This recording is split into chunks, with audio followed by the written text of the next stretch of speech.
ஏற்கனவே அவன் எரித்து விட்டான், எரித்ததை மறுபடி எரித்து விட்டான். தர்மம் காக்கும் தேவனோ தூங்கி போய்விட்டான். வாழ்க்கை எதுவென்று புரியவில்லை, வாய்விட்டு அழவும் வசதி இல்லை.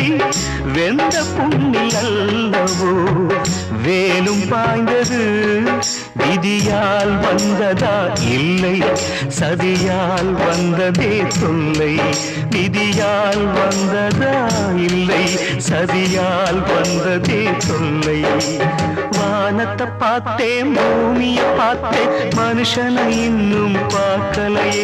நான் பிறந்தது அழுதிடத்தானா, ஏ விதியே சரிதானா?